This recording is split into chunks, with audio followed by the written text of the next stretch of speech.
இந்திய சினிமால மிகவும் கொண்டாடப்பட்ட த்ரில்லர் படங்கள்ல ஒன்னான கடந்த 2013ஆம் ஆண்டு ஜீத் ஜோசப் இயக்கத்துல வெளிவந்த மலையாள திரைப்படம் தான் திருஷ்யம்.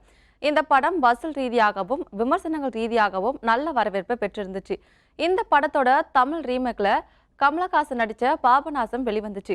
மலையாளத்துல மோகன்லாலுக்கு ஜோடியா மீனாவும், தமிழ்ல கமலஹாசனுக்கு ஜோடியா கௌதமியும் நடிச்சிருப்பாங்க.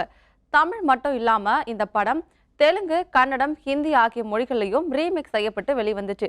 திருஷ்யம் ஒன்னோட வரவேற்பை தொடர்ந்து 2021ல செகண்ட் பார்ட் வெளிவந்துச்சு. எதிர்பாராத திருப்பங்களோட த்ரில்லர் கதைக்களத்துல உருவான இந்த இரண்டு படங்களும் மாபெரும் வெற்றியை பெற்றிருந்துச்சு. இந்த நிலையில திருஷ்யம் 3 படத்தோட அப்டேட்டா பட தயாரிப்பு நிறுவனமான ஆஷிர்வாத் சினிமாஸ் தன்னுடைய எக்ஸ் பேஜ்ல வீடியோ ஒன்று வெளியிட்டிருக்காங்க.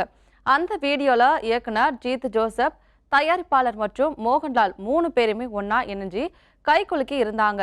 இதை தொடர்ந்து படத்தோட டைட்டில் திருஷ்யம் 3 கம்மிங் சூன்னு போட்டு இருந்துச்சு.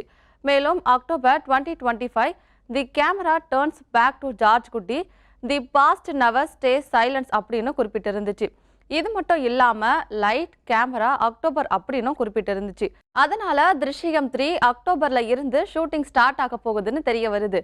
திருஷ்யம் 3க்காக ரசிகர்கள் மிகுந்த எதிர்பார்ப்போட இருந்த நிலையில படக்குழு வெளியிட்ட இந்த அப்டேட் அவங்களுக்கு ரொம்பவே சந்தோஷத்தை கொடுத்திருக்குன்னு சொல்லணும். மேலும் இந்த படம் தமிழ், ஹிந்தி, தெலுங்கு ஆகிய 3 மொழியில ரீமேக் செய்யப்பட்டு ரிலீஸ் ஆகுதுன்னு சொல்லப்படுது. அது மட்டும் இல்லாம ஒரே தேதியில 3 வெர்ஷன்களையும் இந்த படத்தை ரிலீஸ் செய்ய போவதா பேச்சுவார்த்தை நடந்துட்டு இருப்பதாகவும் தகவல் வெளிவந்திருக்கு.